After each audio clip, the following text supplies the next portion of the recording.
Detroit Become Human was produced over a period of 4 years. Here in Paris, we have a team of about 180 people. And to that, we need to add also all the outsourcing with our partners in the Philippines, in China, Vietnam, and in India. So when we started working on this story, I had to imagine where Kara was built. And for whatever reason, the city of Detroit came very quickly to my mind because it had already an incredible story by itself of history and themes.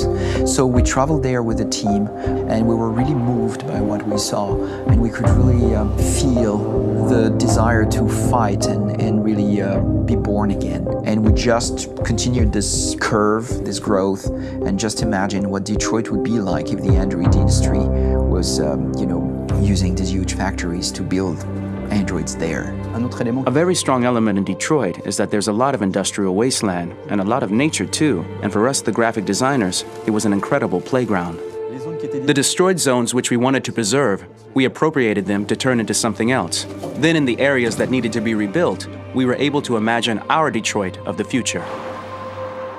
We didn't want to make a science fiction universe, but a world of anticipation. If we chose science fiction, we could have imagined flying cars, extraterrestrials, but those things are very far from our current everyday life. Anticipation is more about gleaning from our contemporary reality, the one we know, because Detroit is set in 2038, and 2038 is tomorrow. The difficulty we had was sticking to reality. That is to say, technology becoming more and more invisible, a lot more elegant, and at the same time, making it visual. So all the computer equipment, autonomous cars, we simply had to invent. They are in fact very technological objects, but at the same time remain very credible and ingrained in reality. To create a cohesive universe in the fashion and clothing of the human characters in 2038, I didn't want to put an accent on strange shapes, or really vibrant colors, and things we wouldn't know. That I wanted to keep for the androids. The goal was to create something familiar which we can identify with in this future setting. Working on the artistic direction for the androids was a bit special because this is a project about the place they could occupy in the human world. It was out of the question for them to be too beautiful or too perfect. They had to correspond to every social class, rich and poor. Inspired by everyday utilitarian clothes, I brought a modern touch by adding dynamic display surfaces, the armband we can see on the side, the triangle on the front and back, and LED. Like that, there's no confusion. Wait. You're sending an android? All right, now, we need to go. You can't do that.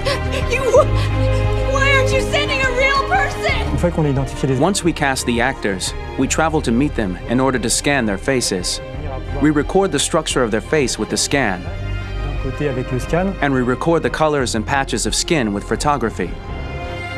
Once we have this information, we will use this as a basis for modeling and creating the characters. The artist will make it more realistic, but will also enrich it. He will propose ideas which we will develop together. Finally, we will have a character with character who corresponds to the project in the world. When the actors come to Quantic Dream, we show them the design, what their image will be, and what they will look like in the game. This extra information gives them another dimension and color to connect with emotionally. It helps them think about how to play their character. Your mission. That's all you care about, huh?